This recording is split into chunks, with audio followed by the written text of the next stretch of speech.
Everyone, welcome back to my channel. আমি দেবী আর আমার এই ছোট্ট পরিবারে তোমাদের সবাইকে অনেক ওয়েলকাম আর অনেক ভালোবাসা জানিয়ে শুরু করছি আমার আজকের এই ভিডিওটা। তো এখন ঘড়িতে বাজে বেলা প্রায় 8:30। এখন থেকে আমি তোমাদেরকে সাথে নিয়ে আমার আজকের ভিডিওটা স্টার্ট করছি।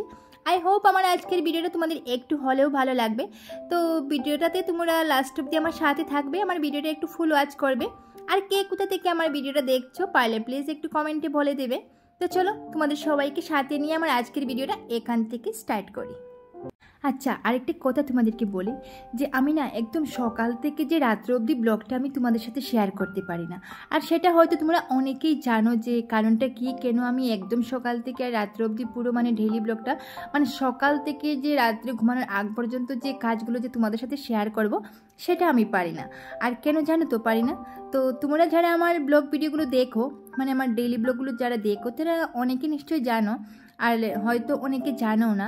তো কারণটা হচ্ছে, দেখো আমার ডিউটিটা এমন একটা ডিউটি, কি বলবো তোমাদের, যে প্রতিদিন সেম টাইমে কিন্তু আমার ডিউটিটা থাকে না।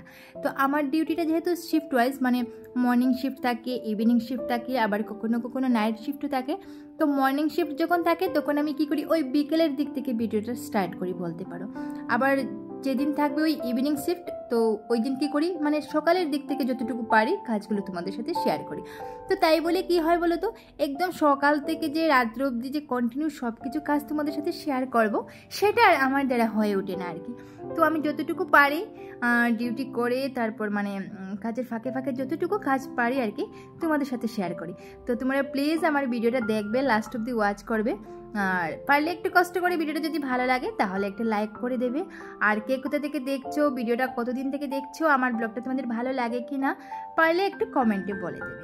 আর এদিকে তো দেখেছোই, তোমাদের সাথে কথা বলতে বলতে আমি বিছানাটাও গুছিয়ে নিলাম। আর এখন দেখো আমার হাজব্যান্ড চলে যাচ্ছে একটু বাজারে, বাজার নিয়ে আসতে আর কি। আর বিছানাটা যে গুছিয়েছিলাম তোমরা দেখেছো, আমি একটা পিঙ্ক কালার বেডশিট পেতেছিলাম। তো ওই বেডশিটটা না অনেকটা পুরনো একটা বেডশিট। আর যে কোনো কাপড় দেখবে যত পুরনো হয় তত কিন্তু সফট হয়, পরতে খুবই আরাম লাগে।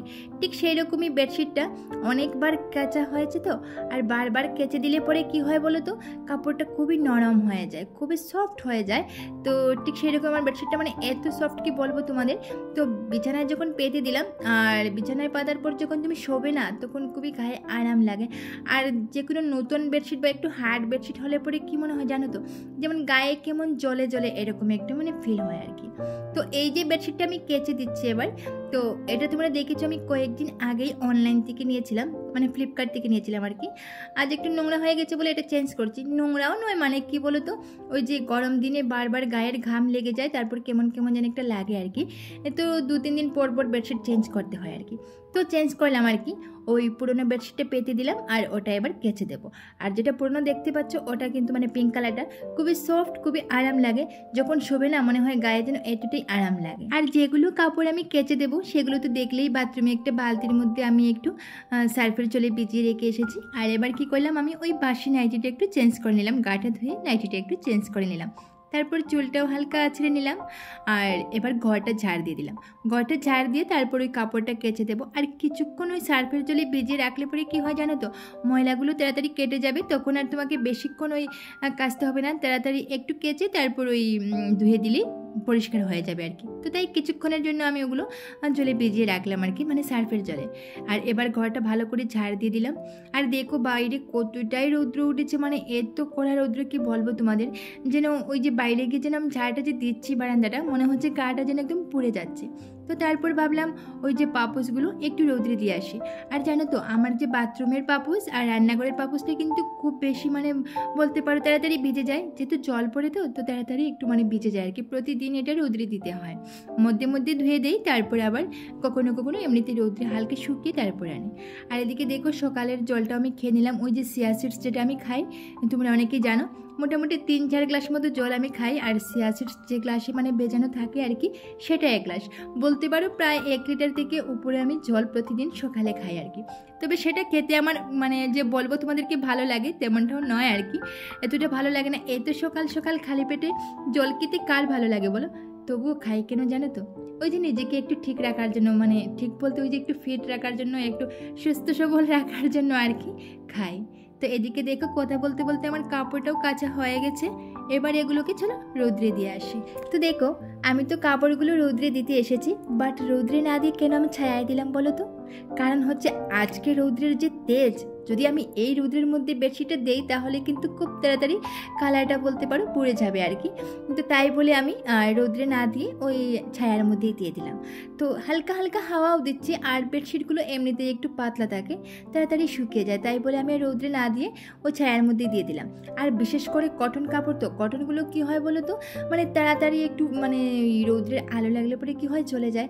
তো যতটুকু পারি আর কি ছায়ার মধ্যে দেই কাপড়গুলো, যাতে কালারটা যাতে ঠিকঠাক থাকে। আর আমার এক দিদিভাই আমাকে কমেন্টে বলেছিল আর কি যে কাপড়গুলো পারলে একটু উল্টো করে দেবে।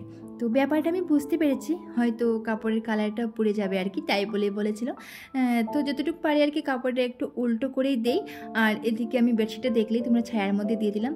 তো বেশিক্ষণ লাগবে না, শুকিয়ে যাবে যে তেজ রৌদ্রের। আর এদিকে হালকা হালকা হাওয়া দিচ্ছে। আর এদিকে দেখো আমার হাজব্যান্ড মশাইও বাজার করে নিয়ে এসেছে। আর কি বাজার আনছে নিজেই ব্যাগ থেকে বের করে রেখে দিচ্ছে। অনেক লক্ষ্মী হয়ে গেছে আমার হাজব্যান্ড আজকাল, মানে আমাকে অনেকটাই কাজে সাহায্য করে বলতে পারো। সত্যি কথা বলতে অনেকটাই সাহায্য করে। আর ও যখন বাজারে যাচ্ছিল তখন আমি ওকে বলে দিয়েছিলাম যে পারলে শাকটা একটু বেশি করে আনবে। আর এই গরমে কে আর খাবেই বা বলো, শাকে যেহেতু প্রচুর পরিমাণে ভিটামিন থাকে, আমরা সবসময় জানি যে গ্রিন লিফি ভেজিটেবল একটু বেশি করে খেতে হয়, তো শরীরের পক্ষে খুবই মানে বলতে পারো ভালো, খুবই উপকারী এগুলো। তো তাই বললাম শাকটা একটু বেশি করে আনবে। আর ও কিন্তু শাক খুব বেশি পছন্দ করে, আর আমি তো আর কি বলবো তোমাদের, আমারও খুব বেশি মানে পছন্দের শাকগুলো। তো আজ একটু চেঞ্জ করে আনলো, অন্যদিন অন্য ধরনের শাক আনে তোমরা দেখেছো, বাট আজ একটু অন্য ধরনের শাক আনলো আর কি। আজ এনেছে কলমি শাক, আর এটাকে আরও কী বলে নাম, হেলেঞ্চা শাক, ওটা এনেছে। আজ কিন্তু ওই শাকটা পাইনি বলেই এটা নিয়ে এসেছে। আর তারপর দেখো এদিকে আমার সকালবেলা ব্রেকফাস্ট রেডি হয়ে গেছে। এখানে আমি ডালিয়া বানিয়েছিলাম আর বানিয়েছিলাম ডিম কারি। তো ডিম কারিটা একটু শুকনো শুকনো করেই বানিয়েছিলাম। আর এদিকে কাঁঠাল ছিল, কাল কিছুটা খেয়ে আর কিছুটা আমি ওই ফ্রিজে রেখে দিয়েছিলাম আর কি, ক্যারি ব্যাগের মধ্যে মানে বেঁধে। তো আজ এটা বের করে নিলাম, আর ওই ব্রেকফাস্ট করে মানে ওটার সাথে আমরা তারপরে ডালিয়াটা খেয়ে আর কি কাঁঠালটা খেয়ে নেবো, তাই বলে কাঁঠালটা রেডি করে ডালিয়ার সাথেই আমরা নিয়ে বসেছি খেতে। তারপর ওই ব্রেকফাস্ট শেষ করে আমি বসে গেলাম মাছ কাটতে। আর আজ যেহেতু ছোটো মাছ নিয়ে এসেছে, তো ছোটো মাছ খেতে তো আমার খুবই ভালো লাগে, কাটতেও যে ভালো লাগে না তেমন নয়, কাটতেও ভালো লাগে। বাট কী হয় জানো তো, ওই যে একটু সময় লাগে আর কি। তো কী আর করবো বলো, খেতে যদি হয় তাহলে সময় নষ্ট করেও তোমাকে কাটতেই হবে। তো তাই একটু সময় লাগে, কিন্তু কাটতে আমার ভালোই লাগে, খারাপ লাগে না আর কি। আর ওই যে মাছটা তোমাদেরকে দেখাচ্ছিলাম, ওই মাছটা কিন্তু খেতে খুবই টেস্ট। তো তোমাদের কার কার ভালো লাগে জানাবে তো আমাকে। তো যেগুলো মাছ আমার লাগবে এখন রান্না করব সেগুলো রেখে দিলাম, আর বাকিগুলো আমি ফ্রিজে রেখে দিলাম, যেগুলো লাগবে না সেটা ফ্রিজে রেখে দিলাম। আর এদিকে আমি শাকটাও কেটে এবার ধুয়ে নিচ্ছি। তো এই শাকটা না খুবই টেস্টি বলতে পারো একটা শাক আর কি। তো এটা গ্রামে দেখবে পুকুরে কিন্তু খুব বেশি হয়, যাদের বাড়ি গ্রামে দেখবে পুকুর বাড়ি কিন্তু এমনিতে শাকগুলো খুব বেশি হয়। এটা কিন্তু আমাদের বাড়িতেও আছে, বাট এখানের কোথায় পাবো বলো টাউনে, তো তাই কিনে আর কি এনেছে বাজার থেকে। খুবই টেস্টি একটা শাক, সত্যি কথা বলতে খুবই টেস্টি। আর এদিকে দেখো আমার হাজব্যান্ডকে বলেছিলাম যে কাঁচা লঙ্কা থেকে ডাঁটাগুলো ছাড়িয়ে একটু ধুয়ে রাখতে।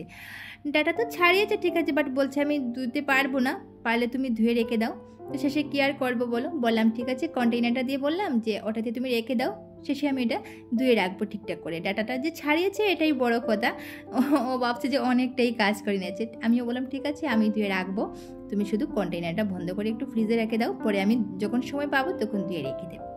আর এদিকে শাকটাও রান্না করে নিলাম, আর ছোটো মাছ দিয়ে ঝিঙে দিয়ে আলু দিয়ে বানিয়েছিলাম আর কি। তো এবার তো খাওয়া দাওয়া করবো, তো ভাবলাম একটু আম কেটে নেই। আগের দিন রাতে একটা আম কেটেছিলাম, এটা দেখলাম একটু শক্ত রয়ে গেছে, তো এটা রেখে দিয়েছিলাম অর্ধেকটা কেটে। তো ওটা আরও দুটো সাথে নিয়ে কেটে রাখলাম আর কি, ভাত খেয়ে মানে আর কি আমটা খাবো। আর এদিকে তো রান্নাবান্না শেষে তোমরা দেখেছো, রান্নাবান্না শেষ করে চলে গেলাম স্নানে।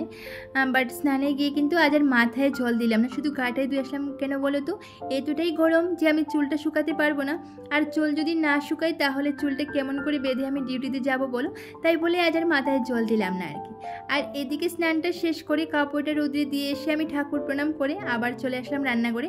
একটু গরম গরম বড়া বানাবো, আমার হাজব্যান্ড বলেছে। আর ওটা যে দেখতে পাচ্ছ তোমরা, ওটা হচ্ছে পুরল বড়া। তো ওটা আমার হাজব্যান্ড খেতে খুবই ভালোবাসে, ওটা আমার শাশুড়ি মার কাছ থেকে শিখেছি বড়াটা বানানো। আমি প্রথমে এগুলো বড়া বানাতাম না, এমনিতেই ছোটো মাছ দিয়ে রান্না করতাম, বাট এবার দেখি বড়াটা খেয়ে বেশ ভালোই লাগে, বেশ টেস্ট। আর এটাতে সেন্টও আছে, এই পুরোটাতে খুব সুন্দর একটা সেন্ট আসে। তো ওটা গরম গরম বড়াটা বানিয়ে আর আমরা দুজনে খেয়ে নিলাম আর কি। মানে ভাতটা খেয়ে নিলাম আর কি। তো তারপর কিছুক্ষণ পরে ওই বাসন টাসন ধুয়ে তারপরে আমাকে রেডি হয়ে ডিউটিতে যেতে হবে আর কি। তো আজকের ভিডিওটা এখানেই শেষ করব, আর বেশি লম্বা করব না, এমনিতে অনেকটা লম্বা হয়ে গেছে। তো আজকের ভিডিওটা তোমাদের কেমন লাগলো জানি না, যদি তোমাদের ভালো লাগে তাহলে অবশ্যই একটা লাইক করবে, কমেন্ট করবে, শেয়ার করতে একদমই ভুলবে না। আর তোমাদের করা একটা লাইক একটা কমেন্ট আমাকে কিন্তু নেক্সট ভিডিও নিয়ে আসতে অনেকটাই মোটিভেট করে।